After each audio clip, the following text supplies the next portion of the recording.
اب ایک بات یاد رکھیں کہ لفظ یہاں مطلق ہے کہ اعدوا لهم ما استطعتم من قوت، کہ طاقت پیدا کرو۔ اب حضور صلی اللہ علیہ وسلم کے زمانے میں چونکہ طاقت اور جنگیں جو ہیں وہ تیر اندازی سے، تلوار سے، نیزے سے، یعنی یہ چیزیں زیادہ تر استعمال ہوتی تھیں، اس لیے ان کا ذکر آ گیا۔ لیکن مقصد یہ نہیں ہے، مقصد یہ ہے کہ دشمن کے مقابلے پر ہر وہ قوت پیدا کرو جو دشمن بلکہ اس سے زیادہ ہو، تاکہ اس کے دل کے اندر تمہارا رعب بیٹھ جائے۔ اس لیے آیت عام ہے،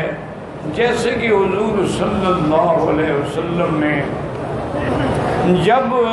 احزاب یعنی کافر اور ان کے تمام حلیف جو تھے انہوں نے مدینہ منورہ پر چڑھائی کی،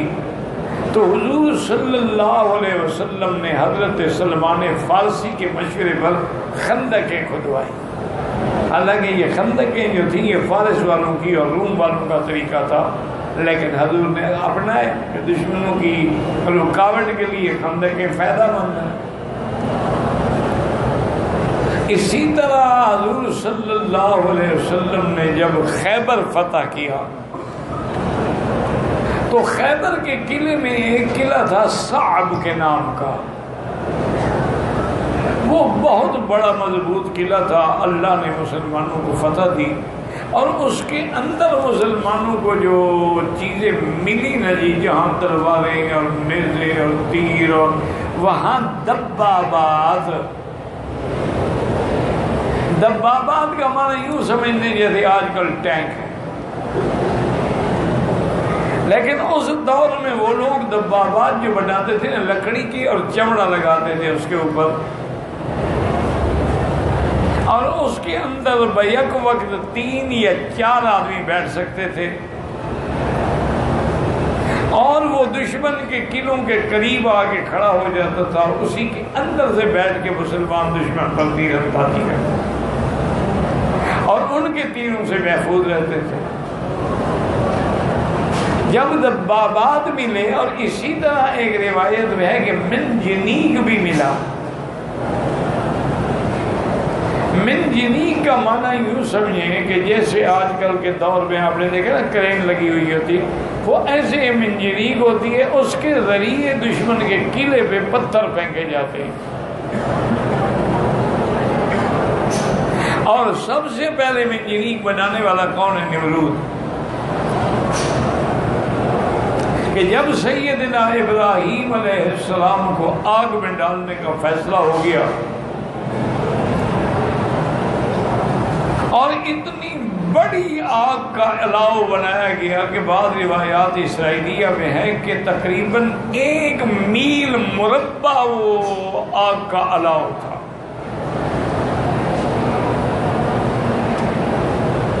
اور اب اس میں حضرت ابراہیم علیہ السلام کو پکڑ کے ڈالنا تو بڑا مشکل تھا، اتنی بڑی آگ ہو تو اس کی بڑی تپش ہے، قریب کون جائے؟ اس کے لیے اس بدبخت نے یہ منجنیق تیار کرائی کہ حضرت کو اوپر بٹھا دیا جائے،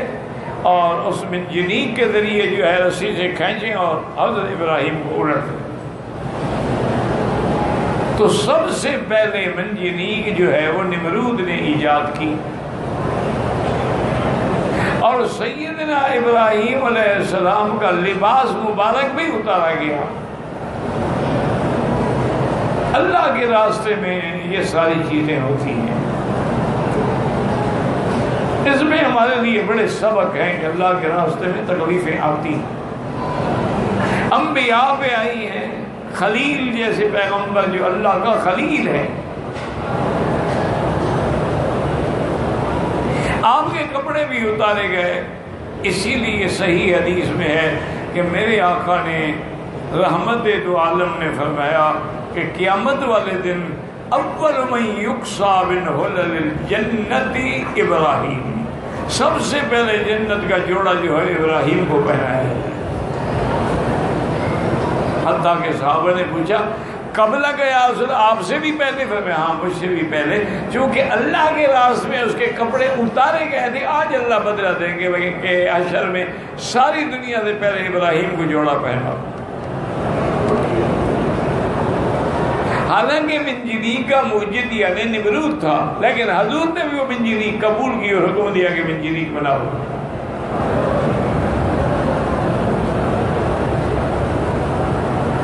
اسی طرح بحری بینوں پر جو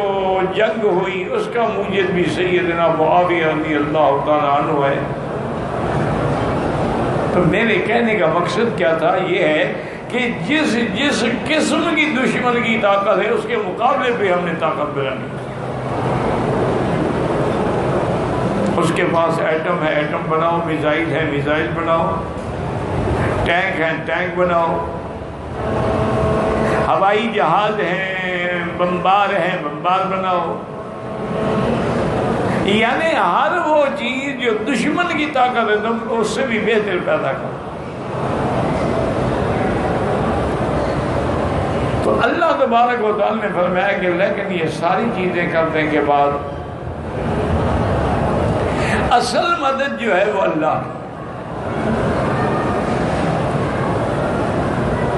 کیونکہ اصل مدد اور نصرت اور فتح اور کامیابی سب میرے اللہ کے ہاتھ۔ وَمَن نَّصْرُ إِلَّا مِنْ عِندِ اللَّهِ۔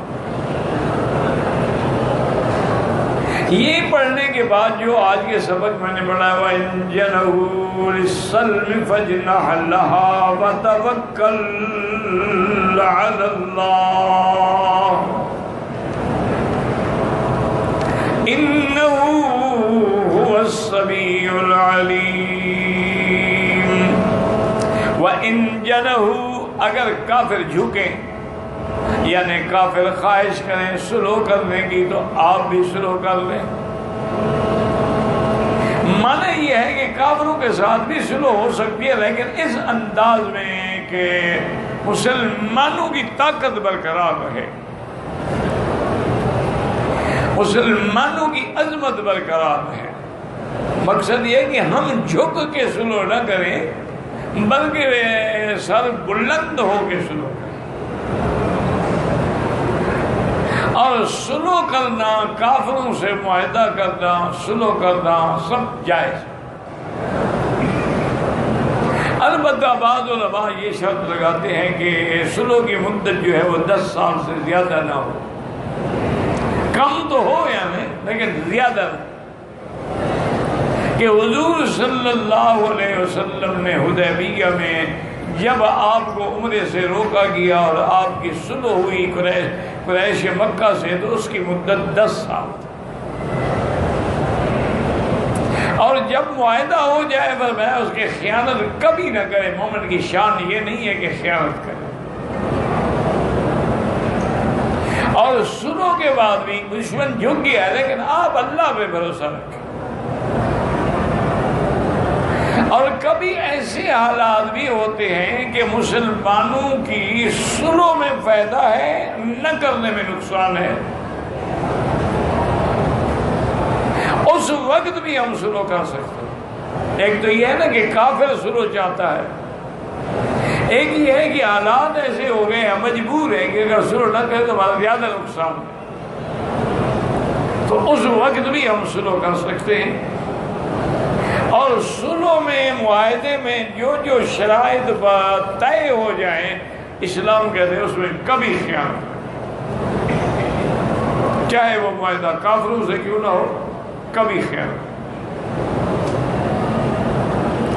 تو ایک تو حضور صلی اللہ علیہ وسلم نے معاہدہ کیا قریش مکہ سے، جس سے یہ ثابت ہوا کہ مشرکوں کے ساتھ بھی صلح ہو سکتی ہے۔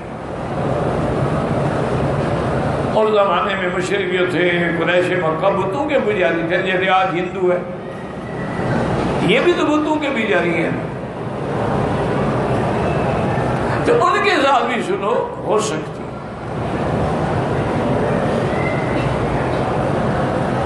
اور اسی طرح مدینہ منورہ میں آنے کے بعد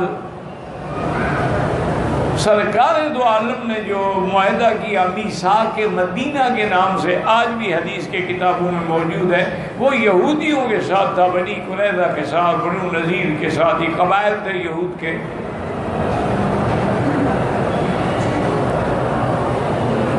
اچھا، پہلی جو صلح حدیبیہ ہے اس میں ہم مجبور تھے، حل کوئی نہیں تھا،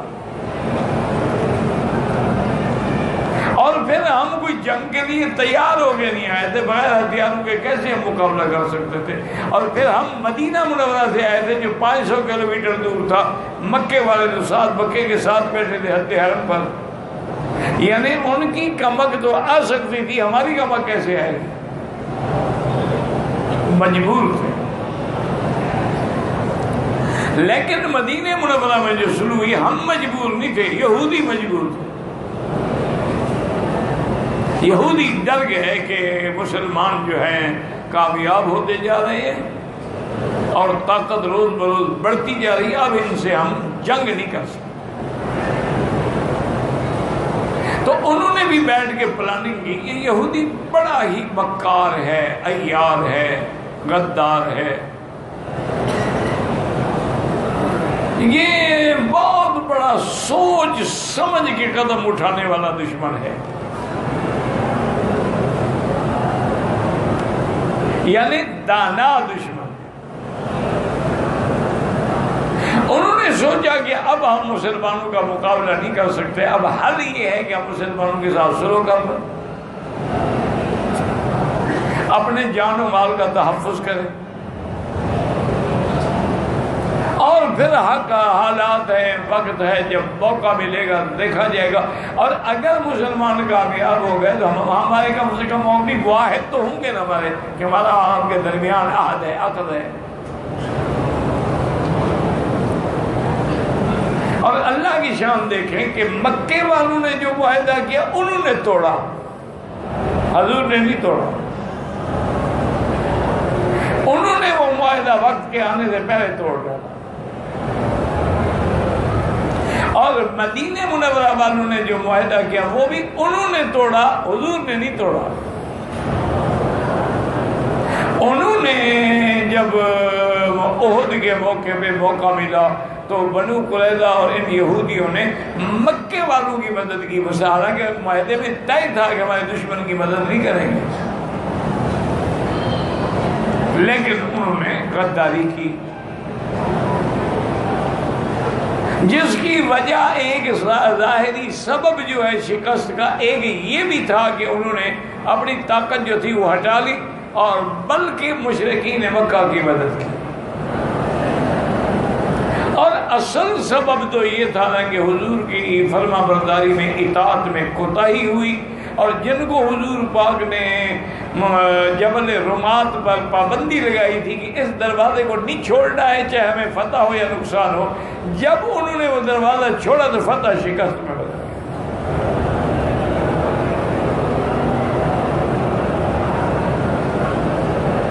اسی لیے جنگ احد کے فوراً بعد جبریل آئے، انہوں نے کہا یا رسول اللہ آپ نے تو کپڑے اتار دیے، ابھی تک ہم تو تیار ہیں، فوراً بنو قریظہ کا محاصرہ کریں، یہی تو ہیں اصل شکست دینے والے دشمن۔ تو بہرحال مسئلہ یہ نکلا کہ مسلمانوں کو اگر صلح کرنی پڑے یا معاہدہ کرنا پڑے تو کافروں کے ساتھ بھی جائز ہے، یہودیوں کے ساتھ بھی جائز ہے، لیکن ہر حال میں آدمی کو توکل اللہ پہ کرنا ہے، اسی فرمایا وَإِن جَنَحُوا لِلسَّلْمِ فَاجْنَحْ لَهَا وَتَوَكَّلْ عَلَى اللَّهِ إِنَّهُ هُوَ السَّمِيعُ الْعَلِيمُ۔ اسی ذات پہ آسرا کریں، توکل کریں جو سننے والے بھی ہیں، جاننے والے بھی ہیں۔ یہاں تنبیہ بھی کر دی کہ میرا مدنی جب معاہدہ کرو گے جو باتیں ہوں گی اللہ سننے والے ہیں، اور جو اندر ارادہ ہے دل کا اللہ اس کو بھی جاننے والے ہیں۔ اور اس کے بعد اللہ تبارک و تعالی نے فرما دیا، یہ بھی بتا وَإِن يُرِيدُوا أَن يَخْدَعُوكَ، اور اگر کافر چاہیں کہ سلو کا پردہ دے کے آپ کو دھوکہ ڈالیں، آپ کو دھوکے میں ڈالنا چاہیں، تو فرما دیا کہ میرا مدنی آپ نہ گھبرائیں، ان حسبک اللہ، تیرا اللہ تجھے کافی ہے، هو الذی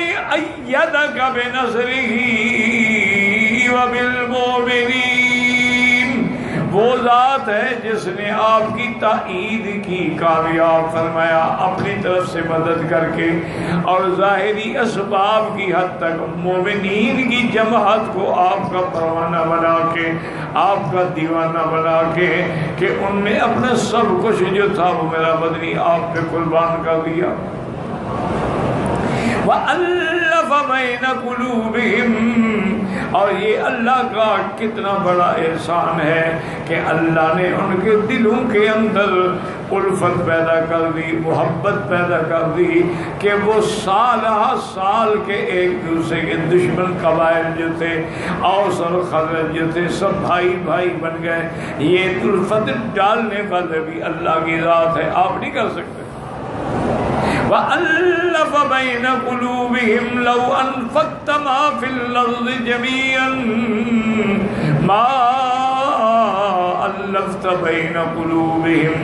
میرا مدنی اگر آپ زمین و آسمان میں جتنی دولت ہے وہ ساری خرچ کر دیتے، ان کو بھائی بھائی بناتے، ان کی صلح کراتے، آپ نہیں کر سکتے تھے۔ یہ اللہ کا احسان ہے کہ اللہ پاک نے ان کے دلوں کے اندر محبت ڈال دی۔ وَلَٰكِنَّ اللَّهَ أَلَّفَ بَيْنَهُمْ، اللہ نے ان کے دل میں محبت، إِنَّهُ عَزِيزٌ حَكِيمٌ، چونکہ اللہ غالب بھی ہیں اور حکمت والے بھی ہیں، ان کے ہر عمل کے اندر اللہ قادر ہیں، قدرت والے ہیں، حکمت والے ہیں۔ اس لیے ان میں ہمیں احکامات ملتے ہیں جہاد کے، اور اسی لیے حکم ہے کہ اگر معاہدہ ہو جائے پھر مومن کی شان نہیں کہ خیانت، اگر وہ آپ کو دھوکہ دینا چاہتے ہیں، ہم جو آپ کے ساتھ ہیں، جیسے کہ یہودیوں نے صحیح روایات میں ہے کہ ایک آدمی کی دیت کے لیے حضور پاک نے یہودیوں کو بلایا کہ بھئی تم بھی تو ہمارے حلیف ہو نا، واحد ہو، لہذا دیت کے لیے چاہے پیسے کی تم مدد کرو تاکہ اس کی دیت ادا کی جا سکے۔ انہوں نے کہا حضور آپ ایسا کریں کہ آپ تشریف لے آئیں ہمارے پاس، جب آپ وہاں آئیں گے تو ہم سارے بڑے بڑے جو ہے نا اکٹھے ہو جائیں گے، ملاقات بھی ہو جائے گی، اور آپ کے منشے کے مطابق دیت کی رقم بھی ہم دیں، ہم مدد کریں گے پوری آپ کی۔ لیکن اندر سے انہوں نے پروگرام بنا لیا کہ حضور پاک کو اپنے قلعے کی دیوار کے سائے میں بٹھایا جائے، وہیں انتظام کیا جائے، اور اوپر ایک دشمن کو کھڑا کر دیا کہ تم بڑا پتھر لے کے رہو، جب حضور بیٹھ جائے اطمینان ہو جائے اوپر سے پتھر پھینک دینا تاکہ حضور کی موت ہو جائے گی، نعوذ باللہ۔ اب انہوں نے یعنی سروں میں دھوکہ دینا چاہیے، یریدو ان یخدعوا کا دھوکہ دینا چاہا۔ تو اللہ نے فرمایا تھا نا میرا مدنی اگر دھوکہ دے، ہم جو ہے آپ کے ساتھ، اللہ نے جبریل بھیجا کہ آپ وہاں نہ جائیں، انہوں نے یہ پھندا بنایا ہے، تو آپ بالکل حضور پاک صلی اللہ علیہ وسلم نہیں گئے، اور آپ نے پھر بلا کے بتلا دیا کہ میرے اللہ نے مجھے خبر کر دی تھی کہ تم اتنے معاہدے کے بعد نئی نئی قسمیں کھانے لگے۔ منافقوں کے لیے جھوٹی قسمیں کھانے کا کیا ہے، تو جتنی مرضی آئے قسمیں کھانا۔ اسی لیے قرآن نے فرمایا کل حلاف مہین حماد مشاء بنمیم، جو زیادہ قسمیں کھانے والا، چغل خوری کرنے والا، بھلائی سے روکنے والا، یہ آدمی اللہ کو پسند نہیں۔ اس لیے قسم کھانے سے احتراز کیا کریں، بچا کریں، بلا ضرورت قسم کھانے۔ ہاں اگر کوئی ضرورت ہے اور حق کی قسمیں کھا سکتے ہیں، یہ بھی لوگوں کے اندر ایک غلط بات پھیلی، وہ جی قسم نہ کھاؤ، جی حق بھی اور نہ حق بھی لڑتی ہے، نعوذ باللہ، اللہ پاک نہ حق بھی نقصان دیتے ہیں۔ ہاں جھوٹی قسم کھانا جو ہے وہ بہت بڑا گناہ ہے، لیکن اگر آپ حق پر ہیں، آپ سچے ہیں، تو قسم کھا سکتے ہیں۔ اور یہ بھی لوگوں کے اندر مشہور ہے جی کہ قسم کھا لو اور توڑ دیا تو کفارہ، یہ غلط بات ہے۔ جھوٹی قسم کا کفارہ نہیں ہوتا، وہ تو بہت بڑا گناہ، اس کا علاج توبہ ہے، کفارہ نہیں۔ یاد رکھو، یہ بڑا لوگوں کو مغالطہ ہے، اور یہ قسم کھا لیں گے اور توڑ دیں گے تو کفارہ دے دیں گے۔ کفارہ اس قسم میں ہوتا ہے کہ جو تم نے ایک اچھے کام کو نہ کرنے کے لیے قسم کھا لی کہ جی میں قسم کھاتا ہوں بھائی کے گھر نہیں جاؤں گا، حالانکہ بھائی کے گھر میں جاؤ، شریعت کا حکم ہے کہ صلہ رحمی کرو، تم نے قسم کھائی تو ایسی قسم کو توڑ دو اور کفارہ ادا، یعنی بھائی کے گھر بھی جاؤ اور 10 مسکینوں کو کھانا بھی کھلاؤ دو، وہاں کفارہ ہوتا ہے۔ یہ معنی نہیں کہ جھوٹی قسم کھاؤ تو اس کا بھی کوئی کفارہ ہے دنیا میں۔ تو ان احکام میں اللہ تبارک و تعالی نے جہاد کے سارے احکام بیان فرمائے ہیں، واللہ اعلم۔